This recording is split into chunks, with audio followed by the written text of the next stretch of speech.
started doing Zooms, I said to the organizers, I had to fight with a few organizers who wanted me to do the same kind of program, which is talk for 40, 45 minutes, take questions after. And I said, not on a Zoom. You do a 15-minute thing, and then you get right to the interaction. These people are alone in their kitchens. Well, and yeah, they're like craving interaction too, you know? It's like, no, both. So you're losing them. Yeah, they're craving this interaction. So, yeah, that was really important. And it worked. I feel like those worked. The good part of it is, if there's a good part, we got to have people from outside the state even that joined a few. Programs that we have done, so you can kind of showcase this for like a couple thousand. Yeah. It just goes Yeah. in and they're brand new. So not hygienic, but it's just so like now we're live streaming this. I can also give you some. Oh, great. I remember It's that. also available. Yeah. Wave at me. Yeah. So that gives more opportunities. No, that's fantastic. No, I just asked Christy if you were mentioning what I was, the topic of today. Yes. Because sometimes there's these weird encounters where a person will not say the book I'm talking about, so I get up and say, by the way, the book you're talking about. It's kind of a strange thing, you know? Okay. So yeah, I got that was, that. yeah, so she's Okay, cool, you know, cool.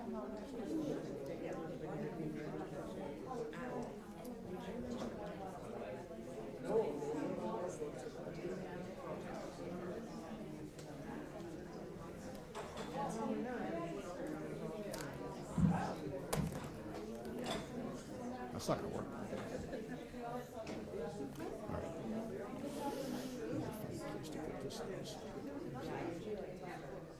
Yeah, I was just saying. It's very difficult to park. Very difficult to park. Yeah. And I think there are I know there's gonna be a few more people, so.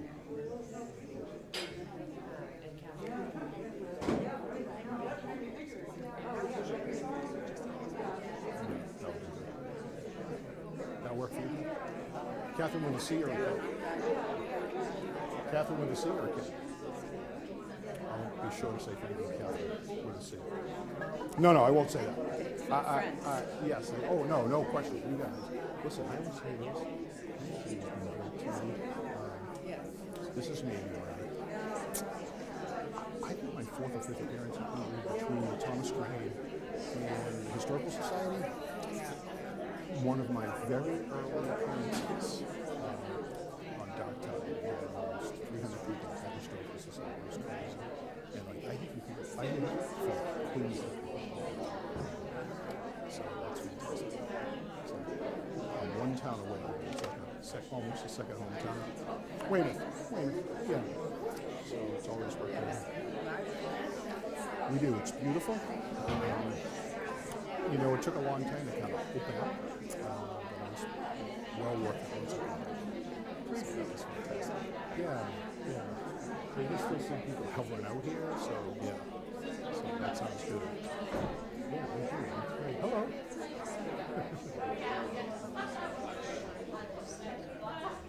So I don't want to make this live yet. Hello. Welcome. Good to see you. Yes. See you. I switched into the sport jacket, even though you still have the suit pants on. Yes. Thank you. Thank you. Yeah, thank you so much. Yes. We were just saying.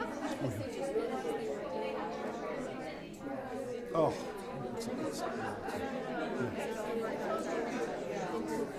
It's defunct. Yes. We were just talking about that. Yes.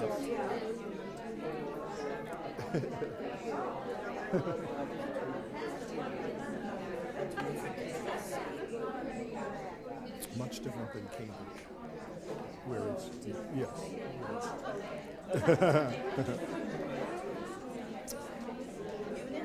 Thank you. So, my mom's funeral was today. I was telling Christy. So I did my eulogy this morning, and then knew I wasn't going to have enough time to go home. So I brought the extra sport jacket this morning. So these are suit pants with a sport jacket. Don't tell anybody. So just wanted you to know that. Yes. But on the way to the funeral today, I was thinking, please don't combine and say like, Mom would have loved Robert Bennett Forbes from the Voyage. You know, like so it's like so I had both these narratives in my head, and so it worked out good. So that was fun. That was good. Yeah, I'm just gonna hope we need to wait for this.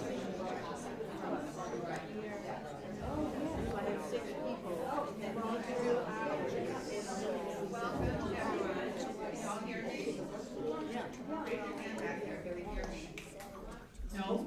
Okay, thank you. Welcome.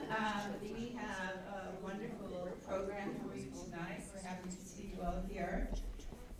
Two things about the technology. If there's anyone who needs an assisted listening device, raise your hand and we'll get it to you. Also, QATV is live streaming this program when we start. And it will also be available on the library's YouTube channel if you know somebody who would like to see it, or if you'd like to see it again. All right, so we have Mr. Stephen Puleo, who's a distinguished author of 7 books, an 8th one in the making. His work has focused on Italian Americans, Irish Americans, Boston history.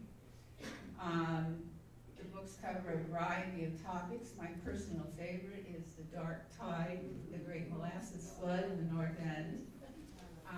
But he is talking about his latest book, which is called Voyage of Mercy, which is the retelling of the history of the first humanitarian mission of food supplies for people in Ireland during the famine. So we expect it will be fascinating. I think we can't wait to get started. I will say that Mr. Puleo has appeared on C-SPAN and the History Channel and numerous local outlets. He has taught at Suffolk University, and he's now teaching at UMass Boston, where, by the way, I've taught for 30 years. So I'm very pleased about that. So I want to introduce him, have him take over. He will handle how he wants to take questions and so forth. All right? So it's my very great pleasure to introduce Mr. Stephen Puleo to you.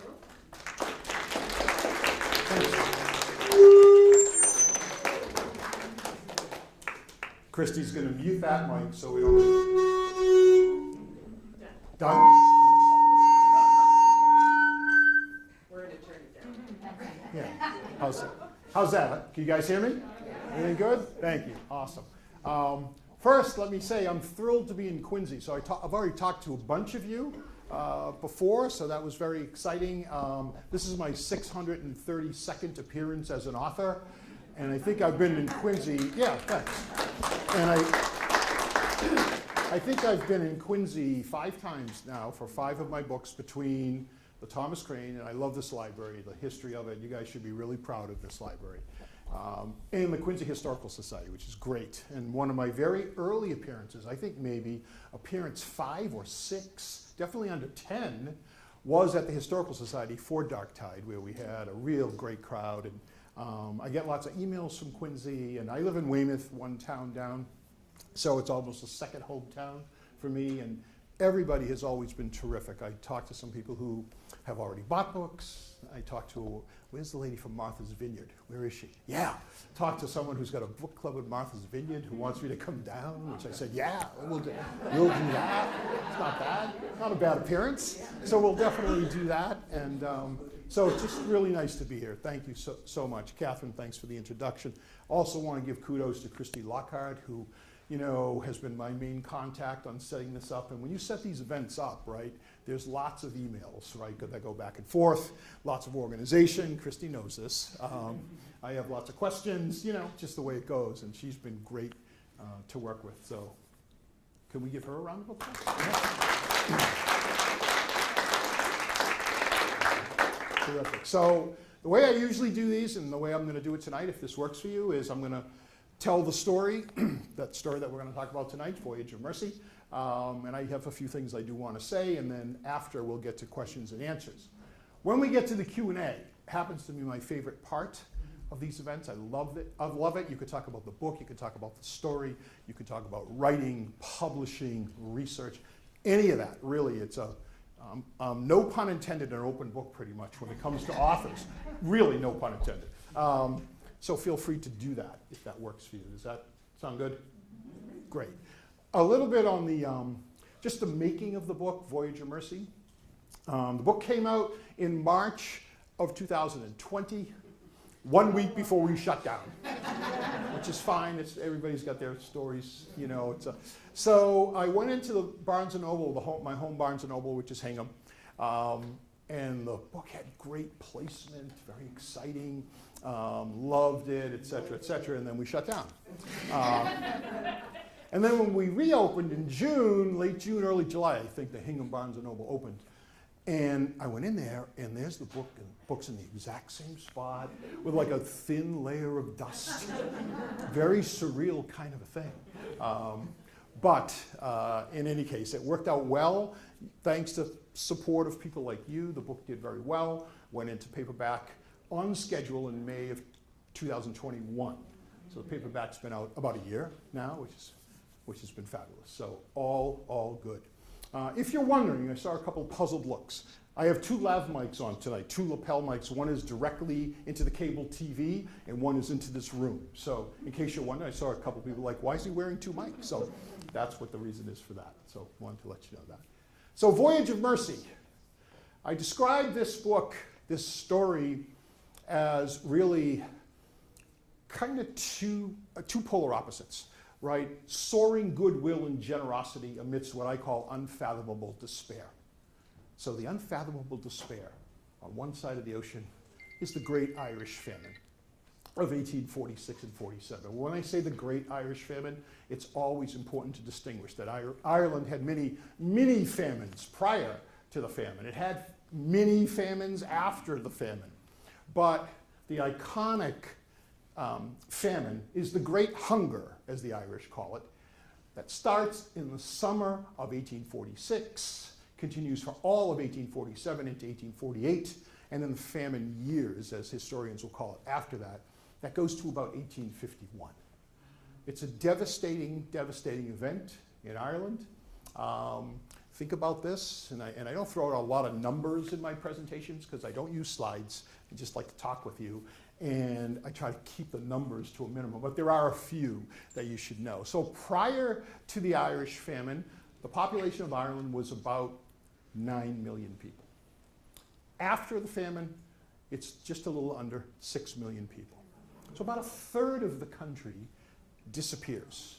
What happens to those 3 million people? About 1.3 million of them die of starvation and attendant diseases like dysentery and scurvy, typhus, things like that.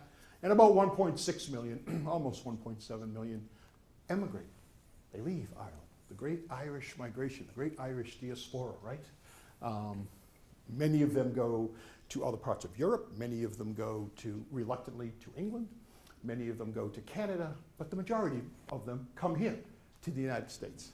They come to Boston, New York, Philadelphia, Baltimore primarily, and even many of those Irish folks who go to Canada, because they're not thrilled about staying in the empire, in the British Empire. It's cheaper to go to Canada than it is to go to New York, but once they get to Canada, they take a second boat and come down here. They are known as two-boaters, right? You see a lot of people. Anybody of Irish heritage here? Yeah, I get that a lot on the South Shore. But sure, lots of Irish have that two-boater in their ancestry. So the famine is one of those events in Irish history that laid the foundation, probably for most important Irish events in history for the next 150 years. At least, I would say, till the turn of this century, maybe a little bit even into this century, right? It's kind of a foundational event, if you think about it. It's the famine and its aftermath that lays the foundation for Irish independence in the early 1920s, that lays the foundation for the Irish remaining neutral and actually sympathetic to the Nazis during the Second World War. Talk a little bit about that. And really that lays the foundation for the Troubles in the 1970s and the 80s and the 90s. So there's all kinds of reasons for those things, but when you dig in, when you go through the documents, when you go through the research, the famine always comes back as the foundation. One Irish historian said in 1999 that the famine has been the unseen guest at every single Irish dinner table for 150 years. And I think that's true. I think that's true. We're at the 175th anniversary this year of the 1847 disaster in Ireland. And so think about this. This is also a time during this great potato blight failure due to a fungus. This is a time when about 30% of the Irish population relies exclusively on the potato, almost 100% on the potato, for food and as a cash crop. So if you have an abundant, luxuriant harvest, potato harvest, you can eat as a family, and then you can sell the other potatoes you have and buy a mule, buy a pig, buy a cart, buy anything like that. Very, very important. So when the Irish have a good potato crop, not only is it good for their health, their economic well-being, their vitality, it's also good for their psyche. It's also good for the psyche. I won't say there was any outright happiness throughout Ireland during this period, but a good potato crop meant contentment. A poor potato crop portended disaster, as what happens in this famine, but also brings the Irish to the brink of despair because they know how reliant they are on it. Sir Charles Trevelyan, who's the British bureaucrat who was responsible for handling the famine and does a very poor job, we'll talk about that, once said, "What hope is there for a nation which relies on potatoes?" And of course, the Irish viewed the potatoes as very, very vital to their health. What Trevelyan doesn't say is that one of the reasons the Irish rely so much on the potato is because almost none of the Irish tenant farmers that worked the land owned the land. They worked the land on behalf of absentee British landlords at the time. And through the years leading up to the famine, the slices of land that the Irish worked grew narrower and narrower, smaller and smaller. And the one crop that provided enough yield to feed a large family, and the Irish birth rate was increasing prior to the famine, was the potato. It provided the minerals, the calories, other nutrients, vitamins, all of that. It was easy to digest, so the potato has so much value in that case. Why did the tenant farmers have these small plots of land? Because the absentee British landlords had been engaging in, I would say, anti-Catholic behavior, all the way back to the penal laws of 1695. No question, it doesn't start with the famine. It goes back to William of Orange, but it really gets worse leading into the famine years and really kind of crystallizes during 1846 and 1847. So in the summer of 1846, to give you an indication of how fast things happen, the summer of 1846, around mid-August, is when the Irish potato crop fails, turns black. First in Cork County, and then throughout the rest of the country, turns black. By about October or November, so 3 months or so, starvation is underway. Starvation is underway. And then things get really, really bad during December of 46, January of 47. It's one of the worst winters in Irish history. Howling winds, heavy snow, ice, all of it. Terrible, terrible winter. And during that period of time, because these Irish can no longer pay their rent, they are evicted by their British landlords by the thousands. Not everyone. There are some benevolent British landlords, as there always are in these kinds of situations. But by the thousands, they're evicted. The word eviction is very profound in Irish history. Not only in Ireland, but once the Irish come, let's say, to the United States. When they come, what's the first thing they do? The Irish want to own homes here. They want to buy their own home because you can't be evicted. But in Ireland during this time, they were evicted by the thousands many of these folks were literally wandering the roadways during the winters, starving. Sometimes their homes torn down around them. And when I say homes, I mean hovels, I mean mud huts, right? I mean cabins, those kinds of things. The British are really unmerciful in the way they do this. And eviction stays with the Irish for a long time after that, this phrase, eviction. The famine does many, many things in terms of the relationship between the Irish and the British and the Irish and the United States. First, the British. The British handle this very, very poorly. I've been asked at many of these events, you know, there's a group of Irish historians from about the 1950s to the 1980s who say, was this a genocide? Was this a genocide, the way the British handled it? And I don't fall into that category, and I think most Irish historians no longer do since about 1980. You know, the historiography of events changes, you guys know that. But I mean, if you use the textbook definition of a genocide, remember that word's actually invented in 1948 by the United Nations to describe the Holocaust, which is a state-sponsored extermination or attempted extermination of a people based on their race or religion. Essentially, that's the textbook definition of it. And so I would say it doesn't fall into that category, but I will say the way the British handled this was incompetent, inept, with impotence, anti-Catholicism, just in a terrible, terrible way, slow to move. And remember, Ireland is part of England during this time. They're part of England.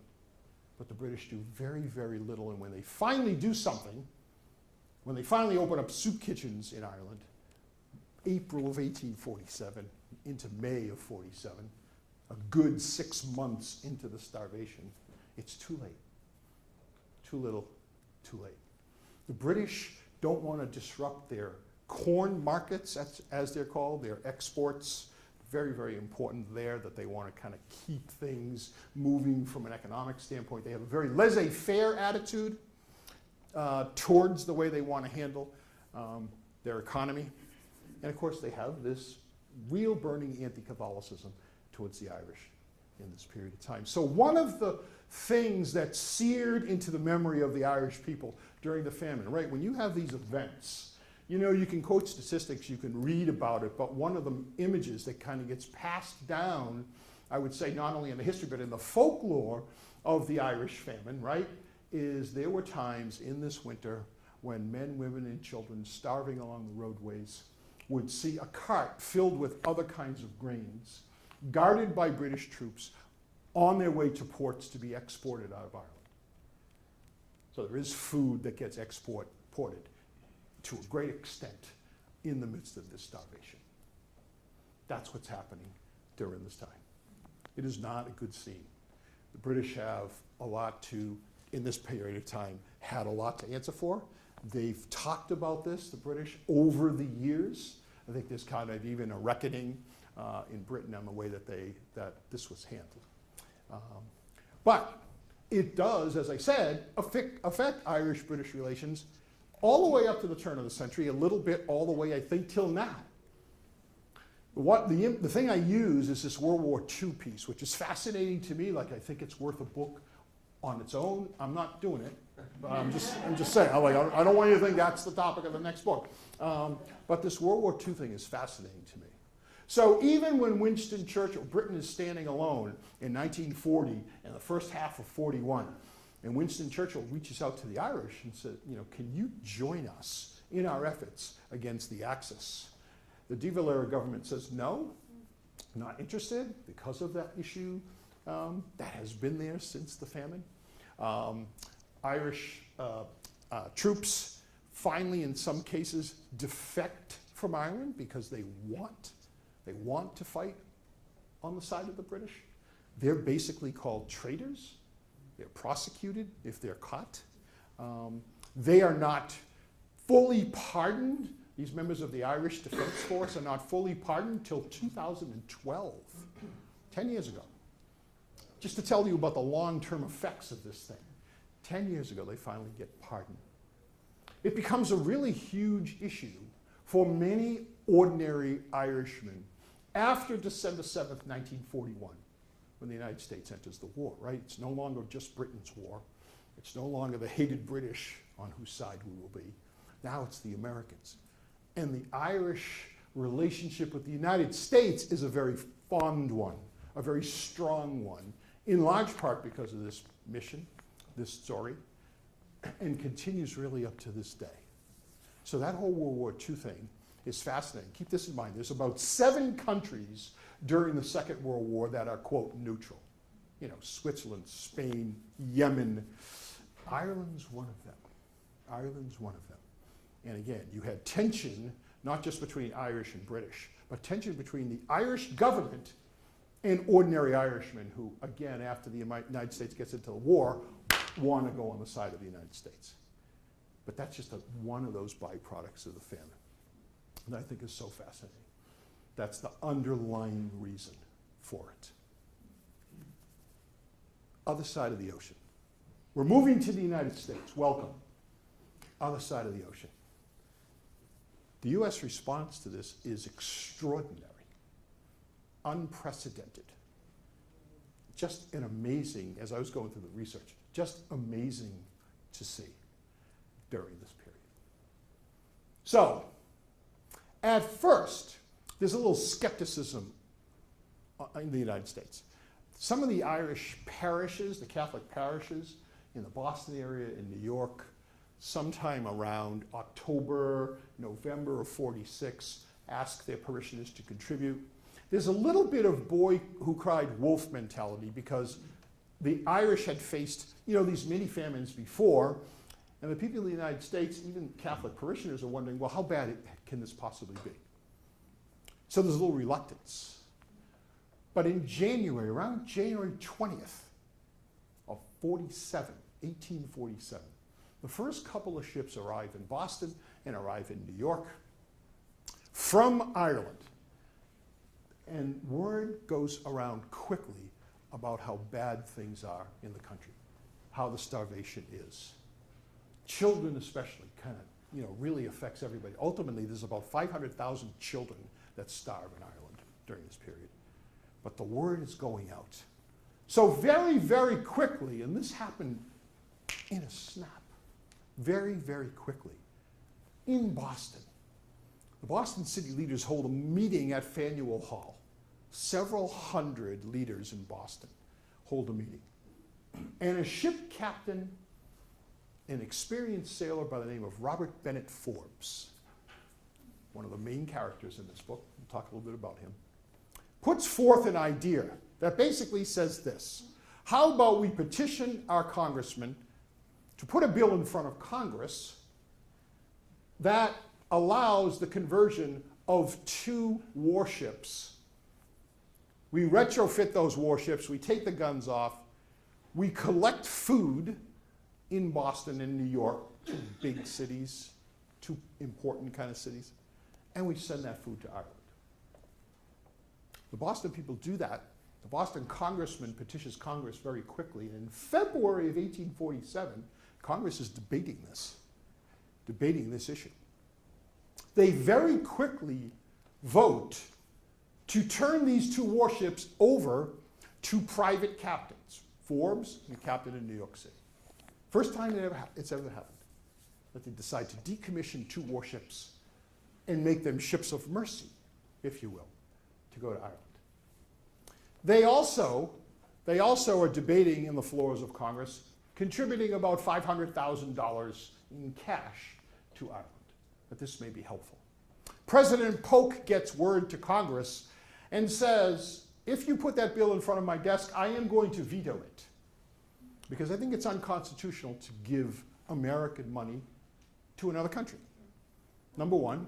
Number two, not really politically expedient for us to do this. Why? History has these weird connections. Here's the why. We're in negotiation with the British for Oregon territory. We want Oregon territory, right? That's smack dab in the middle of these. This could be a real problem. So number one, I think it's unconstitutional. Number two, I don't think it's a politically good move to do. So Congress kind of huddles again. Polk does too. And Congress then decides to adopt a very advisory role. Some of the big senators, Henry Clay, Daniel Webster of Massachusetts at the time, set up this committee that basically encourages, endorses, asks every town, city in the United States of America to set up a committee for the relief of Ireland. And lo and behold, almost every single jurisdiction does.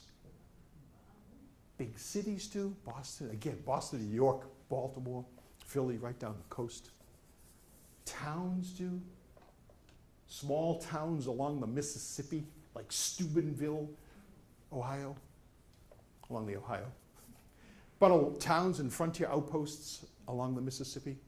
The rural area known as Detroit at the time, yes, does it. All the way west to Wisconsin. Each and every one of these communities sets up this committee. And their goal, as often as they can, is to send not money to Ireland, even though some do, but to send direct food aid. There's a feeling that direct food will get to people quicker, and it will. And so what do? Food that they're growing and harvesting normally for their own families.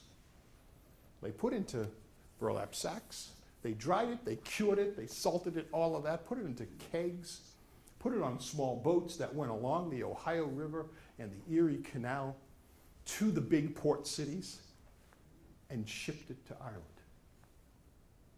The Boston ship that gets decommissioned is the USS Jamestown. On March 28th, 1847, remember that meeting in Faneuil Hall in February. On March 28th, 1847, the USS Jamestown departs for Ireland with food, laden with food.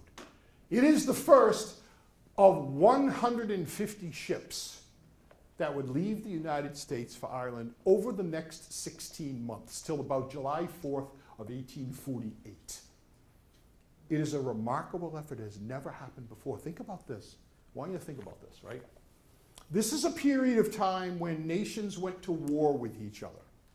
You know, they pillaged each other's villages, they burned their crops, they burned their cities. Sometimes they traded with each other, no question, when it was economically, appropriate.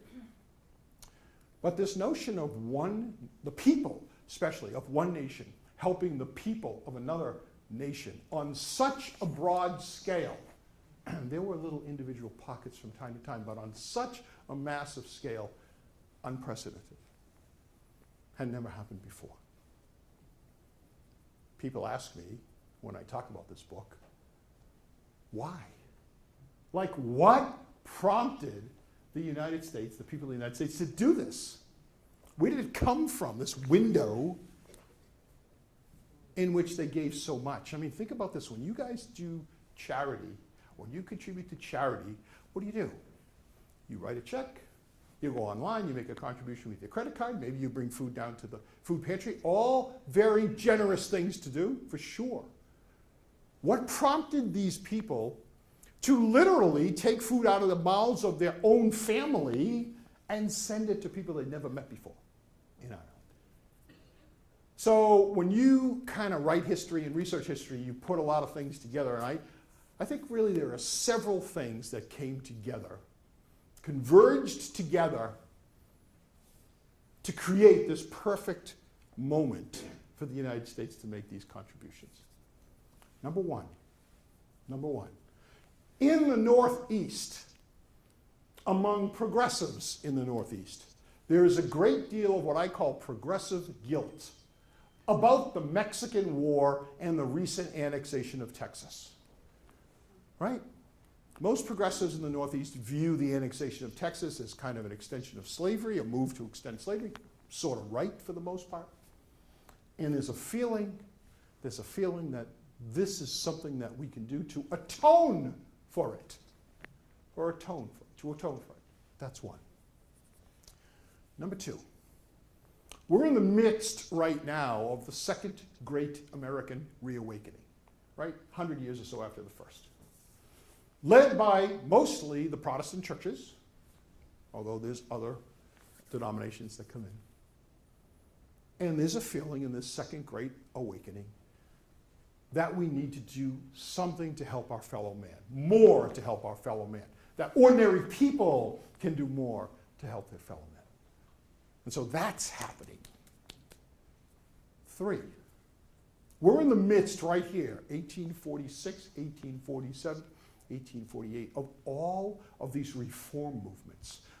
Prison reform, education reform, mental health reform, the abolitionist movement just getting its legs under it here at this time. You know, it doesn't really develop till later in the 1850s, but getting its legs under it.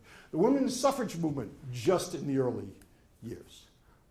All of that is coming together. And I think there's that feeling that why can't we extend this benevolent activity overseas as well? So I think that's part of it. And the last part, and I think maybe one of the most important parts, 1846 is the year of what's known, remember your high school history, manifest destiny, right? Remember that term? Yes. This woman's rolling her eyes like, okay. Yes, but you remember that term, right? So manifest destiny. Now, manifest destiny basically was used for the first time in 1846. It's this notion where people were picking up their stakes east and moving west. And manifest destiny gets a lot of bad press for good reasons, for some good reasons. But I think there's a noble virtue in manifest destiny that says something like this. We live in a country with acres and acres of arable land, with miles and miles of navigable rivers, and with many, many ocean ports that are teeming with fish. We have an obligation. We have an obligation to share some of that abundance with others. And so I think that's part of this. So I think all of those 4 elements come together, and it leads to this outpouring of generosity, soaring goodwill, no question about it, on behalf of the American people to the Irish. 2 main characters I wanted to talk to you about in this book. I think it's worth mentioning them both before we get to questions, because the effort is so extraordinary and both of these men are so extraordinary. Robert Bennett Forbes on the American side, as I said, very well-known ship captain. He probably logged more miles at sea than any other person of his era or most eras.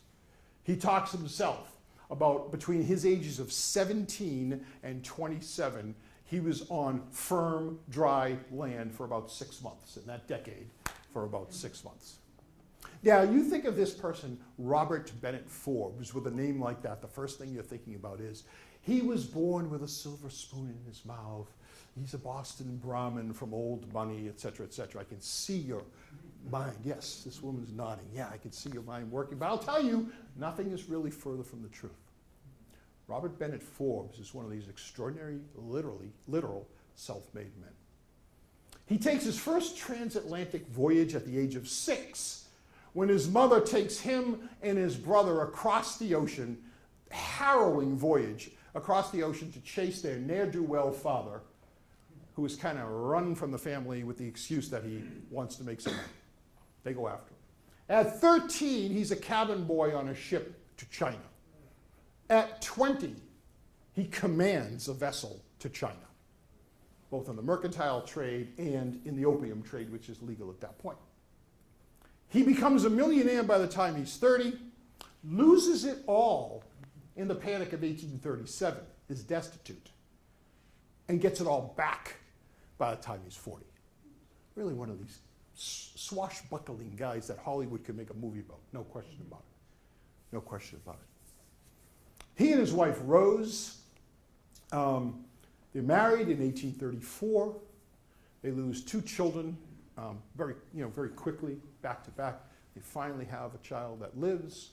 He's 8 months old in late 1838 when Robert Bennett Forbes, they're broke at this point, Robert Bennett Forbes says, I'm going to China because I need to make money. I'm going to regain our competence. That's the phrase. And he leaves for China for 2 years. And there's this extraordinary exchange of letters between Robert Bennett Forbes and Rose that I just loved as I was doing the research about the kind of strain it put on their marriage. Yes, Rose is very, very depressed, almost has a nervous breakdown back here with their 8-month-old, and still broke for the most part.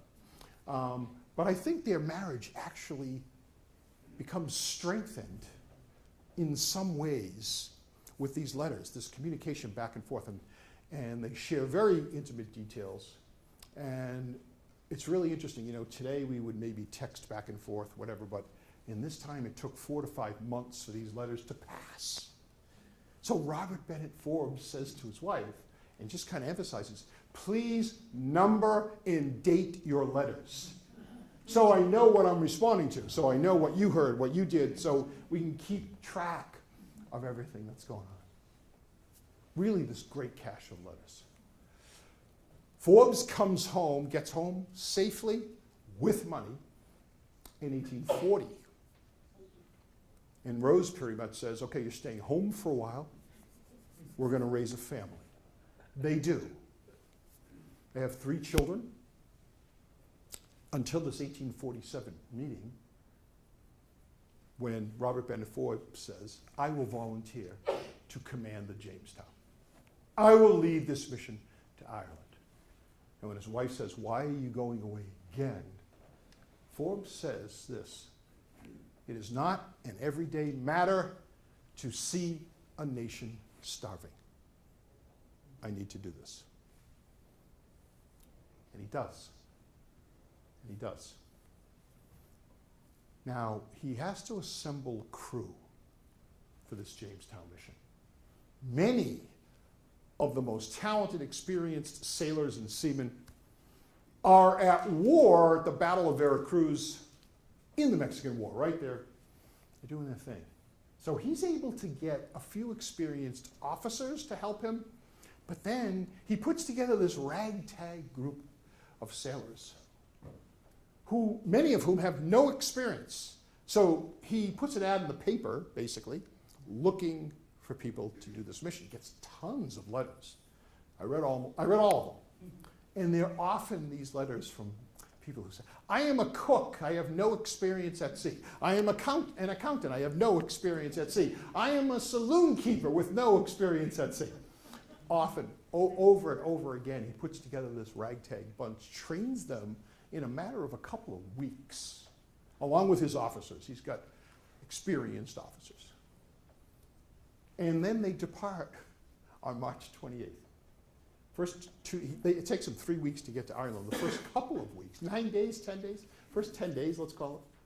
Stormy, winter, ice on the riggings, the whole 9 yards. And he keeps that ship moving and he keeps that crew doing what they need to do. And they arrive in Ireland.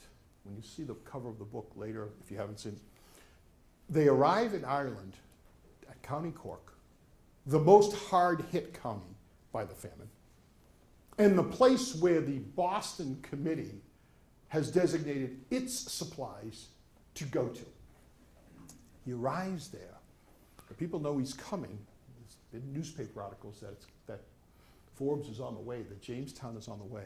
When he gets there are blazing bonfires on the hillside. There are candles lit in the cabins. It's just kind of a mystical experience, a mystical arrival in County Cork. And when he gets there, he meets the other main character in this book on the Irish side, Father Theobald Matthew. Father Matthew, known as the people's priest among the poor parishioners of Cork City. In the 1830s, Father Matthew was side by side with Irish peasants during a cholera epidemic, working with them in the fever sheds. Just that kind of a priest. rolled up his sleeve. He was respectful to poverty, was one of the descriptions by one of his biographers. He would have confession at 5 a.m. or 11 p.m. because most of his parishioners worked in the fields and couldn't get there any other time. He learned Gaelic because the people in the countryside who would sometimes come into Cork City didn't know English. So he learned Gaelic. He becomes world famous in the 1830s, world famous without leaving Ireland, for getting hundreds of thousands of Irish people to sign a temperance pledge, an anti-drinking pledge. Don't be snickering. Don't be this lady's like it didn't work. No, don't do that. But seriously, hundreds of thousands of Irish sign this anti-drinking pledge. He becomes known as the Apostle of Temperance. That's what his nickname is. And literally becomes world-renowned. By the way, after all of this famine, he comes to the United States, and thousands of Irish here do the same thing. But during the famine, Father Matthew is again in the trenches with people who are starving, sick, and dying. He gives food to people when he can. He gives money to people when he can. He allows poor Irish to sleep in his home when he can. He's in the fever sheds again, working with them day and night. And he builds a Catholic cemetery at his parish to bury the dead. He is again an extraordinary figure. And he takes on the role of being the main communicator with the British, begging for help. He writes to Sir Charles Trevelyan in London. The food of a whole nation has perished. Distress is everywhere. And so letter after letter he sends to Parliament, he sends a letter to the Queen at that time, in his efforts.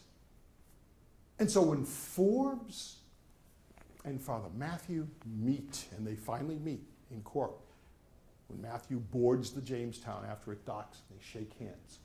It's a huge moment for the Irish. Two saviors, they say. The savior they know, Father Matthew, the savior from across the sea, Robert Bennett Forbes. It's quite a meeting. And together, Forbes and Matthew set up a little committee in Cork, and they just figure out how they're going to distribute the food across the county. Really very cool moment. And like I said, the first of 150 ships that would come to various ports in Ireland to drop off food. One other point, then I want to get to your questions. So lots of times you'll read statistics or hear reports that say something like this. The people of the United States does not give as much international humanitarian aid as other countries on a per capita basis. You hear that often.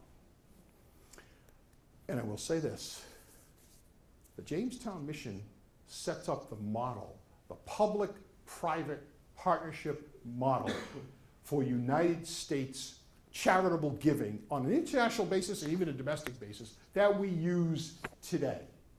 So whereas in 1847, Congress was involved in a small way, and the American people in a big way, and that percentage varies over the years, but the model stays exactly the same. Case in point.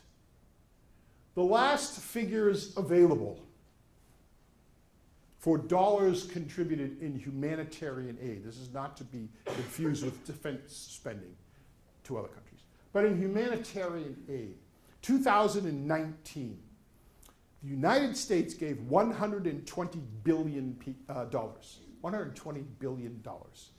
in international aid.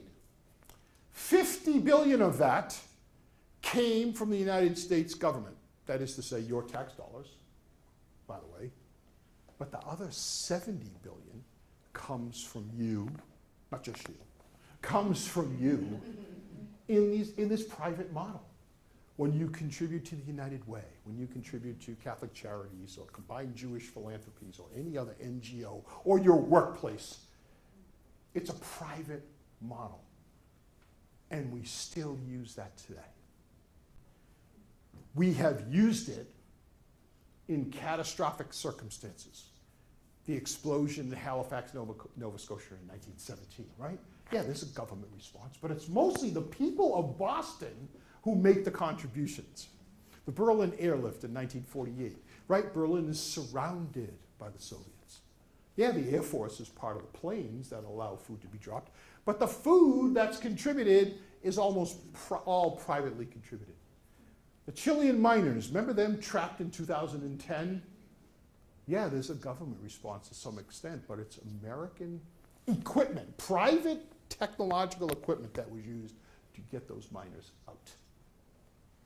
That's how that model works. We have always done it that way.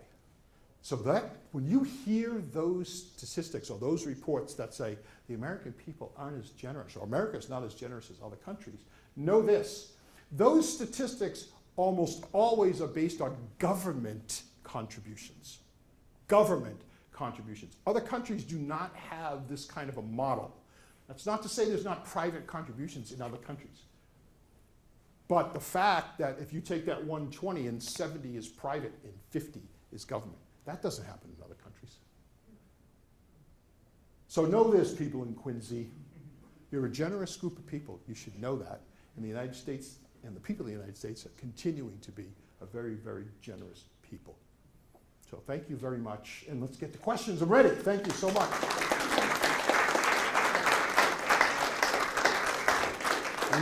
I need a sip of water, if you don't mind.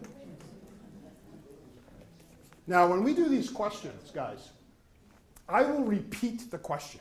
So you don't have to strain. As long as I can hear it, we'll do that. So who would like to be first? I know this is not a shy group, a lot of nodding, a lot of this. Who would like to be first? Guys?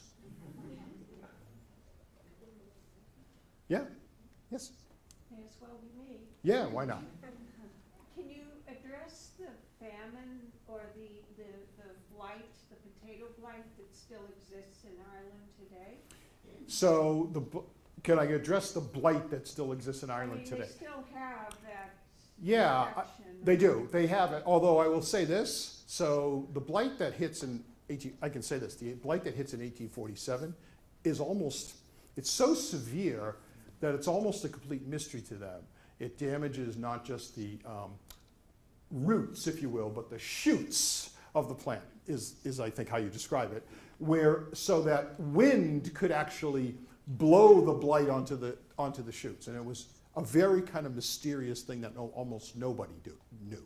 So Ireland still has blights of some kind, but I think number one, not as severe. There's more knowledge. There's more science knowledge that wasn't available then. And even though, this is a cliche, the Irish do not rely so much on the potato anymore. They use it a lot, but they don't rely on it so much. It's hard to get this notion of 30% of a population that relies exclusively on the potato into your head. Into my head too. I don't mean your head, but I mean anyone's head. But you don't have that quite as much anymore. So you don't really hear famine. You'll hear shortages. You'll hear, a little crisis. We're about to face some shortages in wheat, for example. Things like that. You will still hear that in Ireland. But you don't have that kind of widespread devastation. This was countrywide, devastating kind of famine. Yeah, it's great. What else? Yeah, Kath. What did the British attitude, what was the British attitude to these ships coming in? Yeah, great question. What was the British attitude to the ships coming in? I will say for the most part, hands off. There was not this Oregon Territory proceeds, we have the state of Oregon now, that's why. So those negotiations go fine. I think the British, a couple things are in play. The British, number one, know that it's not a government effort. It's not the official stance of the United States government. It's all these private folks that are part of this contribution, that That's number one that's at play. And number two, the British, I think, once these ships start to arrive, are a little bit embarrassed about their own callousness. And so you do not get this sort of outrage or anything like that on the British side, either from Parliament or from the Crown. The Queen is very, the Queen does not come out looking great in this. She does this perfunctory letter, please help the Irish, you know, a little bit too late. And Parliament, for the most part, stays relatively quiet too during this. So that's sort of the, I would say, kind of the laissez-faire attitude that they have to their own economic markets. Same thing when the United States, when food was arriving from the United States. Yeah. Yes, I see you. Yes. Oh, Yeah. I just wondered if you could talk a little bit about your research process that you went through and. Yeah, of course. The research process. Yeah, always a good part when you write nonfiction, right? So nonfiction gets broken up into two parts for me, the research and the writing. The research, nonfiction authors handle this different ways, right? So I tend to like to have almost all of my research done before I start the writing. So there's other authors that do it a different way. I like to kind of gather the research, you know, with love, like this. So here's all the stuff I have, you know, because I like to know what I have when I'm going to start my writing. Why? Because, I mean, thankfully, I can't reach that wood over there to knock on it. But if I were to knock on wood, I would say I usually don't experience writer's block. But if there's the occasional moment when I'm like, how am I going to start this scene? How am I going to start this chapter? I'll say, oh yeah, I remember this letter that Rose wrote to Robert Bennett Forbes, you know, talking about that. So maybe there's a way to start. So that's why I like to have my research with me. Now, it's not to say that if I come across a great document during the writing, I won't use it, because I will. You know, if there's a eureka moment somewhere, oh. But at some point, like, here's the thing, you have to stop researching and get to writing. Like, you could always find another document. That's easy to do. So I have to back up. Here's what I do. Here's when your manuscript's due. Here's kind of how long I know it's going to take me to write my manuscript. So here's where the research stops. Like, you, under contract, you have to do that. And I think that's a good thing, because I might have a tendency to do too much research, to be honest with you. Does that answer your question when you say the process, or did you have another thing in mind? I just want to make sure I answered you. Yeah, that was very interesting. I was also interested in where you found all the documents. Oh, sure. Yeah. Okay. So, yeah, thank you. That's good. So Robert Bennett Forbes, here's the thing I loved about Forbes. He's a prolific writer. Not only is he a doer, but he's a prolific writer, which doesn't always happen in history, you know? So he writes hundreds of letters. He keeps logbooks. This exchange with Rose is phenomenal. Diaries, he keeps diaries. He writes an autobiography, and when I say that, most people who write autobiographies write them, you know, 30 years into the future. And so there's always this tendency to what? Embellish. When you're writing here about an event here, you're like, I'm the greatest thing ever. I remember that, right? So Forbes didn't do that. Forbes wrote his autobiography kind of in the moment, if you know what I'm saying. So he writes about the Jamestown in 1847. So that's the best source you can get if you're a historian, is as close to the event that it happens. Forbes does that. All those papers are at the Mass Historical Society. For all of Forbes' papers. Have anyone been to the Robert Bennett Forbes house in Milton? Yeah, worth going if you guys have an opportunity. It's the house that he built for his mother before he gets married. And before he goes broke. By the way, yes, builds that house. And so that's there. A lot of the famines, well, I'll stay in this side of the ocean. The contributions from these different towns and communities across America, most of that is organized by the Quakers, the organization. And so there are hundreds of letters from these communities to the Quakers headquarters in New York City that says the town of Steubenville is proud to send, 1,800 barrels of, rye, wheat, dried pork, and dried venison to the residents of Galway. So there's these great letters that are part of that. And on the famine side, a lot of the famine stuff is digitized now. So the Parliament has records, the Devon Commission, which is the big commission that the British set up to look at the Irish famine. Almost all their records are digitized. The Crown has stuff online about the famine. So, and there's tons of secondary. I use a lot of primary sources. When you read my bibliographic essay, which you are required to do if you buy the book, when you read my bibliographic essay, you'll see the kind of primary sources I use. But there are great secondary sources on the famine too. So you piece that together and you write a story. So for me, it's all about the story when I write. So the story, the drama, the second part of that word history is story, right? So a lot of people, I think, forget that when they teach history, when they write history. So my story, I like to think, pulls the big history along.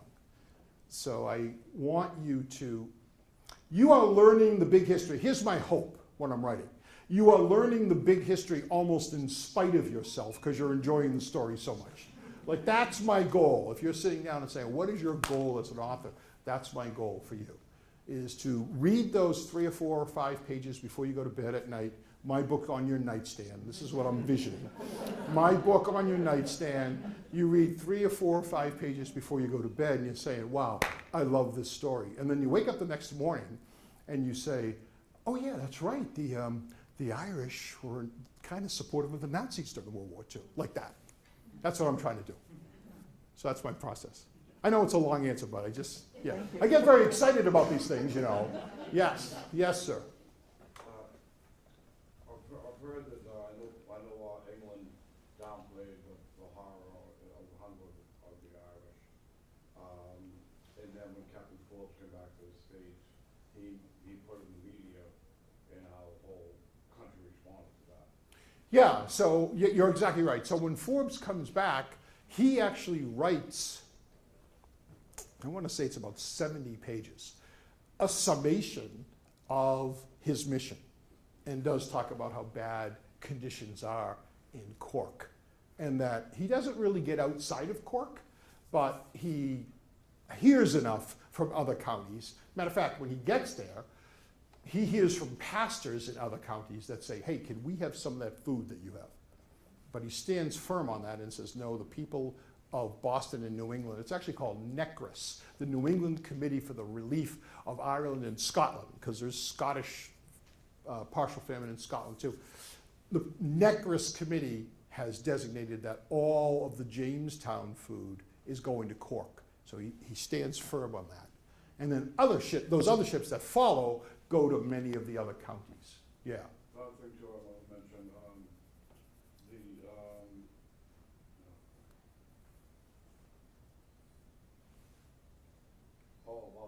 about England. Yeah. How they told Ireland, I don't know how true this is, how they told Ireland to fish, but yet we were too weak to pull in our catch. Yeah, you are, that is true. You are correct. So, yeah, I'm going to repeat. Give me 1 second. Yes. So the British told the Irish, why don't you fish? Which is a kind of a logical thing when you look at where Ireland is on a map, right?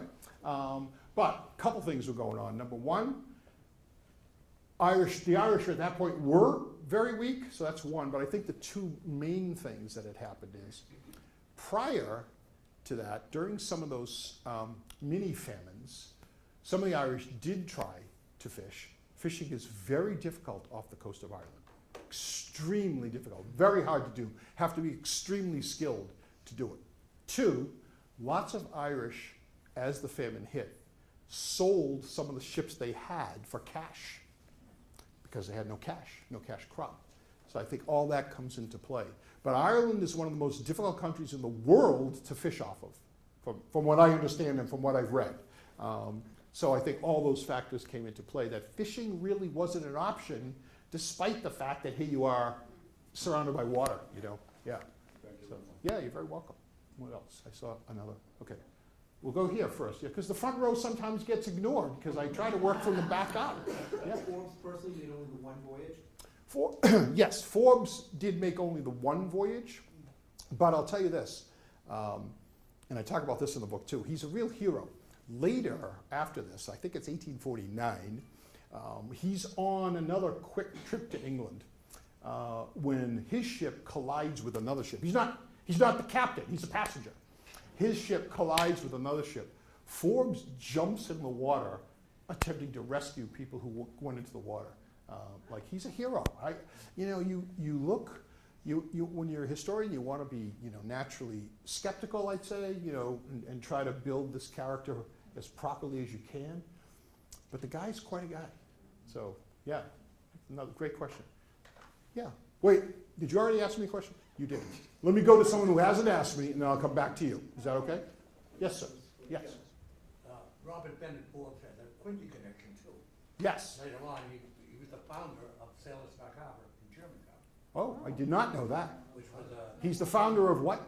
of Sailor's Dock Harbor in Germantown. Oh, okay. Which, it still exists. So it isn't in Germantown anymore. Yeah. But it does give to charitable causes. But he was the president of the foundation that started Sailor's Dock Harbor in Germantown. The buildings are still there in Germantown. I did not know that. I knew Forbes was very active in the Coast Guard, like the precursor to the Coast Guard, and did a lot on naval ship safety, sailing safety. He was very, very involved in that. But I didn't know that. So. Yeah, sailors are merchant sailors. Yep, That merchant in their old sailors, yep. age had somewhere to live. Ah, And it was a home, and they had a farm in Germany. I did not know that. Awesome. Yes, ma'am. Yeah. I was curious, because it took me by surprise when you were talking about that Ireland had so this is my interpretation, a dual economy, the local potato economy that the Irish subsisted on. And the British had a larger economy that was more, I'm going to just say international because it left Ireland. So that continued. While the potato famine is going on, the British are farming up lands that they own. So, I don't know if you guys heard that, but let me sum it up. And I think you said it really well, by the way. So the Irish peasants have their potato economy, and the British have a little bit of a bigger economy that maybe includes the potato, but also has international aspects to it. And you incredulously asked, are you saying that they exported food from Ireland in the midst of this famine? The answer is yes. Yes, that is correct. You are right. There's lots of Irish that say they don't refuse to call it a famine because of that. They call it the Great Hunger, right? That's what it's called. Specifically, there are a lot of Irish historians, like I said, especially in that 1950 to 1980 period, who were talking about it as a genocide, that said, you can't say it's a famine when food's being exported. It's the Great Hunger. So yes, you are correct. Yeah. Oh, follow up, sorry. Yes, it is. Yeah. Because, so it sounds, so this is again, I don't, the lands, if it sounds like, what did you say, like 3 million people either die or leave the Or country. leave, yeah. So their lands, even though they were small tenant farmers, does that land, so did the British get to gather up all those small farms again? Yeah, so did the British gather up all those small farms again once the Irish left them? Yes, these are owned by British. So as I said to you earlier, there are there are some benevolent absentee British landlords who forgive rent, who try to donate to the Irish families, that sort of thing. But they're very, very small in number. That property is owned by them, and most British landlords evict, foreclose on, use whatever term you want, on the Irish when they can no longer pay their rent. Yeah. I know. So who then works their land? So their land then, so their land doesn't get worked for a long period of time. Who works their land? The land doesn't get worked for a long period of time. There are British landlords who lost a ton of money during this famine. Yes, if that's your question you're getting at. They don't get worked until later, much post-famine. Yeah, that happens often. There are British landlords who go broke as a result of the Irish famine. So they'll evict when they can't pay, but then nobody is there to work the land. You're right. You're correct. Yeah. You mentioned how this is a foundational event, the Yeah, hunger, and I think so. It's 1847 and Irish independence was, what, 1921? Hmm. Do you make a strong connection there, or is it just like institutional memory of Yeah, we won out? yes. So there's the big famine in 1847. There's a pretty good size famine in 1879 and 80, which is often flies under the radar screen, when the United States, by the way, retrofitted another warship, the USS Constellation, kind of the same model they used in 47, in 1879 and 1880. And so I think that connection sort of gets you into the later part of the 19th century and then into the early part of the 20th century. But yeah, in that Irish independence movement, Collins and those guys, there's lots of talk about the famine. I mean, here's the thing about the famine, right? Were there bigger famines numerically in the 20th century in Russia and China and Africa? Of course. But this percentage of people, I use this thing that 1/3 of the population disappears, right? This percentage of people really doesn't have that kind of historical, cachet, folklore. There's tremendous folklore in the famine. Poems get written about it, songs get written about it. So yeah, it's all part of that, I think. Yeah.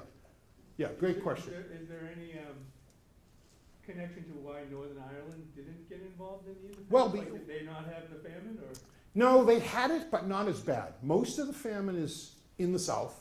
And of course, it's mostly more Protestant up there, right? It always has been. And so there's that separation that you have. You know, when I talk about this kind of lingering effect of the famine, that I say it maybe starts to change in the first decade of this century. But I will tell you, in 2009, we went to Ireland, my wife and I, and members of her family go to Ireland, and we rent one of those big vans with the windows and the glass ceilings and all that. And we started in the south, do some of the stuff in the south, and then go up north to Belfast and George's Causeway. Is that what you call it? Yeah. George's, yes? Giant's Causeway, thank you, George. Giant's Causeway. And so we do all that, but one night we're in the north in a hotel. We come out the next morning, and our driver's side window is shattered. So our tour guide, driver, got it. You know, he's furious. He said, I know what happened. They saw the Southern license plates. So that's 2009. Like, you know, it's anecdotal, right? And like I said, those Irish defense guys are not pardoned until 2012. So this is, I think that's lingers, you know? Yeah. Yeah. Excuse me. Christy, are you giving me the high sign? No, scratch my head. Oh, okay. I thought Christy might have been giving me the hook, so I needed to find out. I need to do my famous, only one more question. No, that's fine. Go ahead, yes. Well, the question is, over the 20th century, language changed for, let's say, shell shock, to battle fatigue, to post-traumatic stress disorder. Yeah. So I think what you're talking about is like a massive PTSD for a nation. Was there any kind of folk language to describe that, or was it just simply a great despair? Yeah, is there any kind of folk language? I don't really see that. I see like time, you know, intermarriage, you know, I see generational things change, you know, that over time. I mean, it's extraordinary to me that as late as 2000, this was still such an important thing. You know, it's 150 years more. And so that's even extraordinary to me. But I think, you know, I think we're at this point now where maybe at least I don't hear it, see it, read about it. There's that kind of rancor between the British and the Irish. I'll say it that way, right? I think we might be past it. Are we past it? No. No. Okay. Excellent. Excellent. That shows how much I know. No. Maybe I'm just too hopeful. We're not past it. All right. Awesome. But yeah, what can I tell you? Yeah, wait, did you already ask me a question? No. Okay, yes, what could I? Well, I have two things. First of all, Sure. I left a 70-year-old husband at home with potatoes for dinner. And although he is not really, doesn't consider himself really Irish because he's 100%, he will be the first one to say, well, I'm Irish, give me those potatoes, I need more, give me more butter. I think it's genetic, I really do. Well, listen, I married into a large Irish family. I'm not gonna say that we only had potatoes, but I am gonna say that, you know, yeah. Wait, let me say it this way. My wife is a fantastic cook, despite her heritage. So what I mean by that is, God rest her soul, my mother-in-law was not a great cook. So I don't know. My wife is just gifted in so many ways, but I don't know where that came from. Is that diplomatic enough for you? I have a practical question though. Yeah. And I'm a really practical person. I know the four things that you said that Well, brought America to the point. I'm saying to you, those are my 4 things. Right. Like there's no document that says here are the 4 things that came together. I just want to be clear about that. Right. Okay. But they're very ethereal and psychological. Yeah, I I'm think thinking so. more like every parish had somebody who spread the word, or that was the time when the newspapers, all of a sudden, everyone, they were costing a penny and everyone got them. There's got to be a way that message Yes. permeated Yes. in a big way. Yes, and so the message permeates along the East Coast and some of the cities of the East Coast. You'll recall that the telegraph is invented in 1844, which you knew. Samuel Morse invites the territory. I know you do that. And so you had, telegraph lines are not out west yet, but the second part is you're absolutely right. Newspapers are out there, and parishes, well, you're saying parishes, which I always take as a Catholic term. Churches are very, very much part of this. Oh yeah, no, that second Great Awakening thing that I was talking about. Even beyond the Catholic parish. Oh, well beyond. All the religious Listen, the second, houses of worship. yes, absolutely. This is one of those things that, again, it's this moment in time. So it's every religion, it's every geographic area, it's every occupation. You know, lawyers, saloon keepers, blacksmiths, farmers, of course, you name it, every occupation. The prisoners of Sing Sing raise money for this contribution. The slave churches in Virginia take up a collection for this effort. Because they've heard. Yes, the Choctaw Indians, who were part of the Trail of Tears Indians, 16 years earlier, contribute $150 to the Irish as a result of this. And by the way, the Choctaw Ireland connection continues to this day.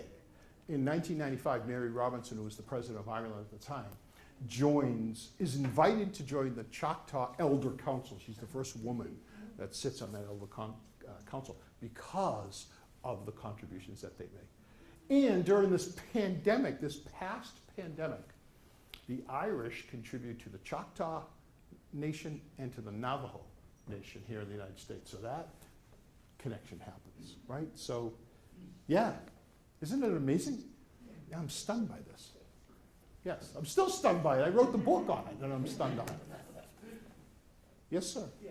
Aside from the Irish people who defected to fight in the war, Yes. did the country of Ireland ever provide any other support to Britain or the United States? No. So did the country of Ireland provide other support to Britain and the United States outside of these people who essentially go rogue, is your question? No. All the way up to 1945, there are Nazis who have fled walking the streets of Dublin. This has been a real bone of contention among a lot of the Irish people. Like I said, it starts in 40 and 41 when Churchill literally says, will you guys come and help us? Is there a way you can help us? And they say no. I'll go one step further. British ships that were fleeing Nazi U-boats were not allowed to seek refuge in places like Clare Island and some of these other places. There are British ships that went to the bottom because they could not seek refuge in Ireland. So it was, I told you, that World War II thing is very fascinating to me. But yeah.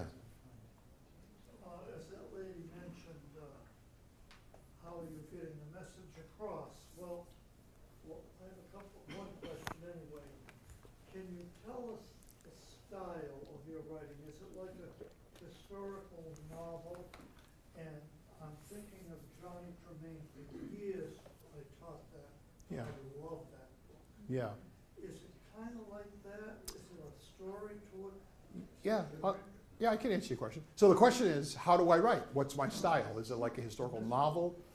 This book, but this is kind of all my books. I won't call it a historical novel. I'll call it narrative nonfiction, right? Narrative history. So I told you, you will be reading this story and you'll be, I hope, turning the pages, having a tough time putting it down. I'm just saying, right? I'm telling you, that's how I do it. And so I've read a lot of history. There's a lot of bad history out there, right? A lot of dry, dusty history. When history is so dramatic, it has great characters, it's got great stories. So I try to convey that. I try to put you in the moment. I teach a lot of writing, either seminars or just working one-on-one with people who write, and I tell nonfiction writers, when you write nonfiction, you better use elements of fiction in your writing. And what do I mean by that? You better know when to break a scene so that the reader says, oh my God, I have to go to the next scene. You have to know not to write 40 pages without a section break. Not a good idea when a reader goes like this, at 10 o'clock at night. You don't want that. You have to have a section break, and you have to know when a chapter ends, and you have to know how to build characters, and you have to know how to do background. So you don't put 20 pages of background in a row. You release the background slowly, like piece by piece, in certain sections and things like that. There's a lot of those elements of writing, what I would call fiction writing, only because it's generally not done in history, that I try to inject into my history. And so that's one of the reasons why the primary sources are so important to me. Because when you write that way, you risk somebody saying, did you make anything up here? Did you, embellish? And so no, your primary sources, I think, have to be better when you write in this way so that you can support it. So that's how I do it. Yeah. Oh, wait, and now I am getting the high side. So one more question? Yeah, sure. Oh yeah, wait a minute. Are you gonna be in the signing line later to buy a book? I was just gonna ask you what you're working on now. Okay. But what I'm gonna say is, if you're in the signing line, you can ask me a question. Can you do that? Are you gonna do that? Can you wait till out there and we can ask the question? Because I only got one more. Like Christy's back here. Yeah. All right. So your question is what? What are you working on now? What am I working on next? So listen, I can't quite tell you yet. I will tell you that it's book 8. I'm very excited about it. I'm well along on it. The writing is going pretty well. Still enough to do. My manuscript is due November 1st, if you guys need to know that, by contract. So I think it'll be, I think May and June will be pivotal months for the writing, just because I want to be in a certain spot by the end of June, and then the manuscript's due November 1st, but then I back up, right? I have 3 pre-readers, including my lovely wife, who's one of them, who reads the manuscript, so I like to give my readers a month or so, and then I need 2 weeks to fix their stuff. So November 1st is not a long way away. Okay, so let me answer that. Let me finish that up with this. If you would like to, I have a sheet out here that you just put your email address down, and you can join my mailing list. I do about 3 or 4 mailings a year. I don't spam you. I had one woman say to me, listen, I signed up for Williams-Sonoma, and I get something every day from them. Is that going to be you? It is not going to be me. It is not going to be me. I don't have time. I just don't have time to do it. So I do 3 or 4 a year. So if you'd like to be on that list, you will be among the first several thousand people who know what the book's about. Yeah. So, all right, you guys. Thank you very much.